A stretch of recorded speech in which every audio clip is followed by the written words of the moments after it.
naman talagang dahilan para mangyari yun. She hasn't done anything physical to me. Wala naman siyang sinabing negative at totoo namang sinabi na hindi talaga. Ilang linggo ng usap-usapan ang di umano'y tensyon sa pagitan ni Marian Rivera at ng co-star nila ni Dingdong Dantes sa Endless Love na si Bella Padilla. Si Bella ang gumaganap na fiancé ni Dingdong sa nasabing primetime series.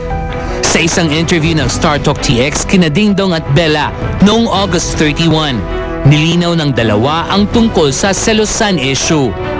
Alam mo ako, with or without tension, kung meron man, importante, at the end of the day, nakaka-deliver ka as an actor. Diba? Regardless if gusto mo yung katrabaho mo o hindi, you always have to be professional. Kami ni Dingdong, we don't talk. So, it's so weird na may issues na ganito na parang binibigyan daw ako ng special na interest ni Dingdong kasi wala talaga, we don't talk at all. Pag sinabi ni Direct Mac na cut, okay, hiwalay-hiwalay na kami. So, sa nasabi ring interview, kinlaro ni Bella ang kumakalat na balitang umabot daw sa puntong naging pisikal si Marian dahil sa pagsaselo sa kanya. She hasn't done anything physical to me. I took Muay Thai, so I can defend myself. But I'm really not the type of person, since I was born, I don't remember na meron ako nakaaway. So, wala naman talagang dahilan para mangyari. So siguro nagkaroon din ng ganung usap-usapan. Pero syempre, amongst ourselves, klinaro naman namin yan. And gusto ko rin klaruhin na walang dahilan para mangyari. Yes, I do understand that there are fans that are gonna probably hate me because of my role. Kasi my role is I'm Dingdong's fiancé. So, na-upset talaga sila siguro dun sa character ko. And nagulat lang ako kasi yung mga comments parang, hindi naman maganda yan, maputi lang yan, ganyan. So yes, at first I did get upset. May requirement din siguro yung character niya na, hindi ko alam kung hindi rin siya maintindihan ng ibang tao. Ganun talaga, it's hard to please everybody.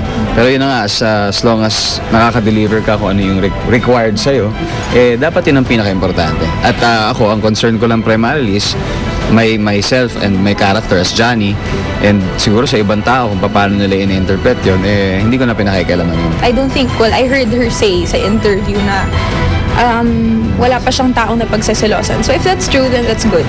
Wala naman siyang sinabing negative at totoo namang sinabi na hindi talaga. Ilang linggo ring pinagpiestahan ng isyong alitan sa pagitan ni Marian at Bella. May lumabas pang mga balitang magdedemanda ang kampo ni Bella. Samantala, nagpahayag naman si Dingdong ng suporta sa kanyang kasintahan. Kahit saan pa umantong yan, ako number 1 na tatanggol sa kanya sa kahit ano pa. Kaya hindi pwede mga ganong bagay-bagay para sa kanya. At para tuldukan na ang nasabing issue, last Tuesday, September 15, pinagharap sina Marian at Bella sa isang closed-door meeting kasama ang ilang executives ng GMA Network na magitan sa pag-uusap sina Wilma Galvante, GMA Network SVP for Entertainment, Annette Gozo Nabrugar, GMA Films President, at Ida Henares, GMA Network VP for Artist Management and Talent Development. Network na actually ang nag-request sa kanila na to put an end to the trouble, to the issue. Kung pwede, to set it aside already.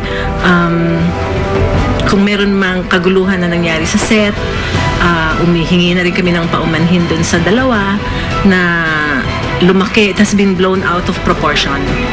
Kasamang dumating ni Marian ang kanyang manager na si Popoy Caritativo, habang si Bella naman ay kasama ang manager niyang si Claire de la Fuente. Ilang minuto lang ang itinagal ng kanilang paghaharap at masayang lumabas ang dalawang kampo matapos ang meeting. Unfortunately kasi itong issue na to na kaguluhan apparently na nangyari simula sa set ng Endless Love has been blown way out of proportion. Our artist, Marian Rivera, being GMA's prime artist, has agreed to put this matter to rest. Bella Padilla naman, on the other hand, being one of GMA's newest talent and a potential star as well, has also graciously agreed to comply. So, okay na sila pareho. Professional naman yung dalawa. And nagkaunawaan naman kami. Actually, network na ang namagitan. We do not tolerate that. We do not condone it. Or always the plan of action is to let everybody arrive at an understanding. Klaruhin ka agad. Napagkasunduan din daw ng dalawang kampo na huwag nang magbigay pa ng anumang pahayag tungkol sa nasabing issue. Agreement has been met that no further comments or opinions on the matter will be given. Wala na, tapos na. Nilinaw din ni Ms. Wilma Calvante na wala nang magaganap na demandahan gaya ng unang napabalita. Walang ganon. Walang ganon. Nagkaintindihan na yan. Siyempre, pag siguro gawa lang yun ng pagbugso, init ng ulo, o once naman maintindihan mo, there are two sides to a story every time. There are two sides to an issue. Nagkaintindihan naman nakita mo na yung punot dulo kung saan nagsimula yung mga ganyan, from one mouth to another, from one ear to the next, iba na ang kulay, iba na ang sinabi nito at sinabi ng ganyan, hindi matatapos. So, sana respetuhin na rin natin sila at yung gustong mangyari din ng network. Tapos na to.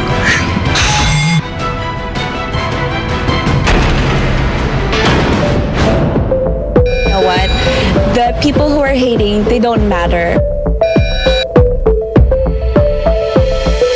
Matapos intrigahin dahil sa umano'y pag-eksena niya sa Quirino Grandstand kamakailan, panibagong intriga ang kinakaharap ngayon ni 2010 Binibining Pilipinas International Krista Arieta Kleiner.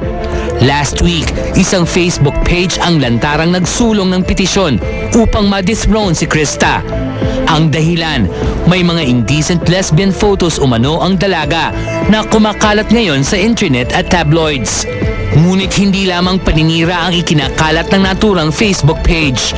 Naglabas na rin ito ng gawa-gawang mga balita. Last September 10, the Facebook page wrote, and we quote, "Announcement. Today, September 10, 2010, Binibining Pilipinas Charities Incorporated decided with a heavy heart to let Binibining Pilipinas International 2010 Krista Kleiner go after the organization discovered some of her racy photos posted in online social networking sites." Unquote. Binibining Pilipinas Charities has since dismissed the report as fabricated. And yung nakita ko, yung nabasa ko yung mga sinusulat itong whoever it is at yung mga kaibigan niya, sobrang masakit kasi personal ang mga sinasabi niya And for what? Parang malapit na ako umalis, dapat sana super support na lang ang mga kapwa kong Pinoy. Kung hindi, edi sana tahimik na lang, di ba? Maging ang kasintahan ni Krista na sa JR ay napiko na rin daw sa below-the-belt accusations sa dalaga. Super nagalit. Nabuisit talaga siya, to be honest. He's very loving, supporting. The more he showered me with compliments and love, so nakatulong talaga siya sa akin. My mom was sobrang affected talaga. Mom, don't worry, that's nothing. Those people don't matter. That's just part of the territory. Alam mo na wala yan.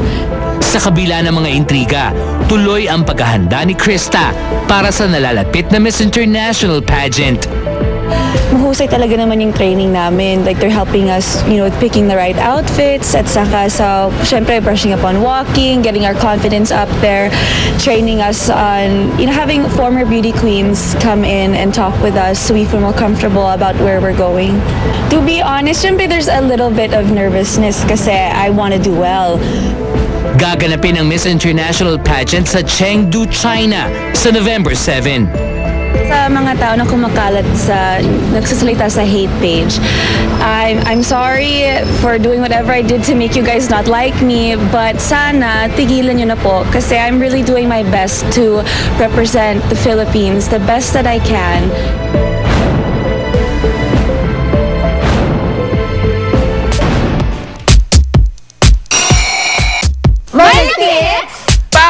Juliweds, LJ Moreno at Jimmy Alapag, balik Pinas na!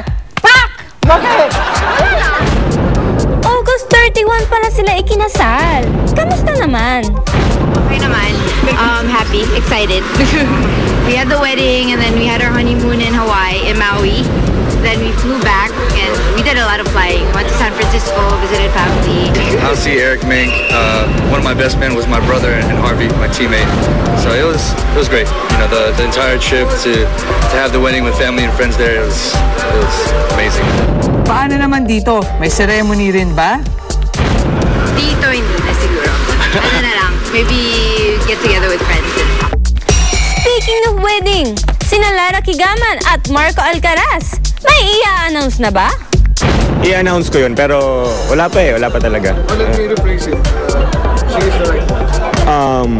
Hopefully, kung sana. Parang ayaw mo. Hindi, oo naman. Hindi, para sa akin gusto ko. Gusto mo ba? Sana, hindi. Sumana doon. Oo naman. Yes, he is definitely, naririnig niya baka. Dali niya ako. Yes, he is the right one. I am 100% sure na siya. Saan naman ninyo gaganapin if ever? Gusto ko ng beach wedding. Sobra gusto ko. Casual lang, sobrang simple lang. Baka Boracay, gano'n. This year, no. Of course not. Di namin kaya. Ito pa! Ang kumpirmasyon ni Heart Evangelista tungkol sa relasyon nila ni Daniel Matsunaga. Abangan sa TX!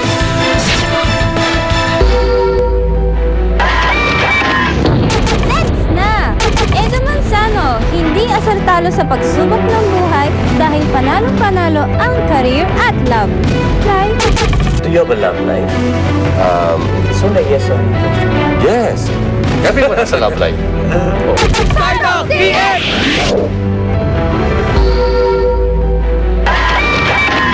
Next na! Katrina Halili ayaw na daw magka-boyfriend at Isa Calzado may plano na daw lumagay sa tahimik. I wish for certain things and I wish that whoever is the best man for me will be my partner for life. Title TX!